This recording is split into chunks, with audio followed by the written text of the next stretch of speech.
Yo, I want to speak about sacrifice. As of late, I've been really thinking and being grateful for what I have and what I've accomplished, and seeing what the past actions of sacrificing present fun for later excellence absurd. Because the more I think about it, the more I want to do it. Like the way that if I sacrifice a little bit of time for today, like 5 minutes, and I just sit down and I read, I learn way more later on because I can eventually make that into a habit. 5 minutes I'm reading every single day. I'm learning something new from this book I'm reading. Because like I've been doing this self-improvement shit for the past, I want to say, since I've been like 14. First started off with David Goggins. David Goggins taught me a lot of things. David Goggins is a really big role model of mine. It all started with simply just wanting to get more like aesthetically pleasing. Like I felt like I was a bit fat at the time. It's like 145, 5'5". For that weight, it was good. That height and weight. And then I felt like I was too skinny and shit, so I wanted to gain weight. So I bulked up, and then I went up. My highest was this summer. It was 185. So the highest I've ever been. I'm 5'8". So that's fucking fat as hell. And now, right now, we're in February, and I am 158. I'm down to very low, all this stuff. But the reason I talk about sacrifice is because if I didn't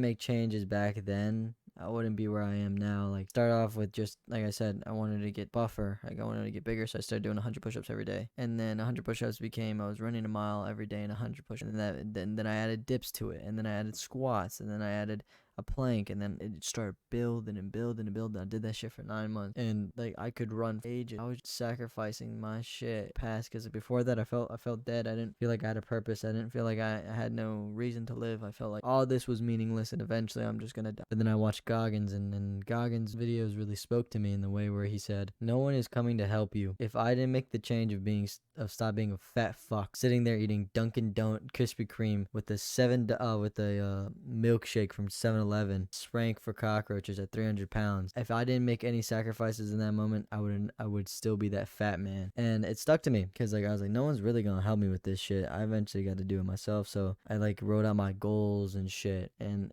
like now I'm looking back at it, and I've really achieved a lot of those goals. Not to the exact result that I wanted, but I achieved the results that I'm satisfied with. These systems I've built are like helping me propel myself farther than I expected. Like I wanted to speak to more people, bro, and now I'm like more known and more people know of me at school. And then I wanted to speak to more women. And now I'm speaking to more women. I wanted to be more sociable, and I'm way more sociable than I've ever been. I wanted to be more productive on YouTube, and I've been doing that way more often. Like the second channel, the first channel would have never happened if I never went through that mode, like productive. This YouTube as well, this New Fleck Talks would have been the same thing. It would have been nothing. Sacrificing fun time, like playing video games with my friend, it would never happen. And being grateful for things. Like before, I was a bit ungrateful, and now like every little thing I'm always grateful for. Like I always tell my friends, like sit down with them, and I'm grateful. Like I'm about to go hang out with my friends later in the day today, and I'm about to be grateful for that because like genuinely am. Like shit means a lot to me. Soccer too. Like I've sacrificed a lot for soccer. I want to get the best that I can and play for my school.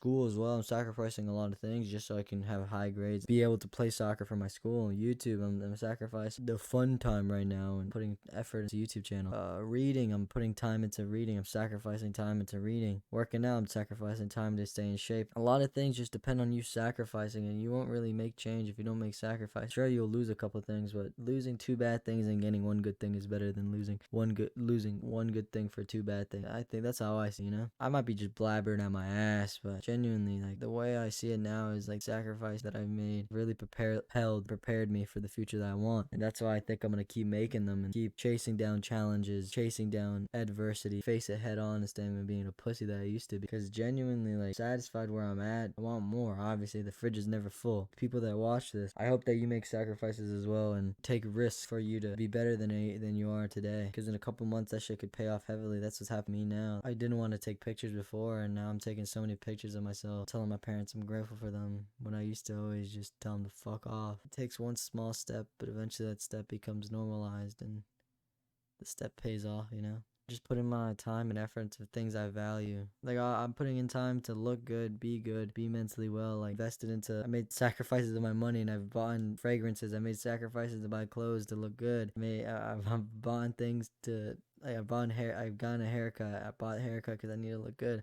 I want to be appealing to these bitches. Buying things to propel me and all this. I just say keep making good sacrifices. Life will pay off. I believe that enough dedication and willpower and manifest, anything you do will pay off. That's what's happening to me now. My YouTube videos have been blowing up the past, and I didn't expect them to get any views. I expected that some random kid, speak his mind and people would watch. It's absurd to me. I plan on keep doing this. I'm grateful for you guys. All right, New Flick Talks out.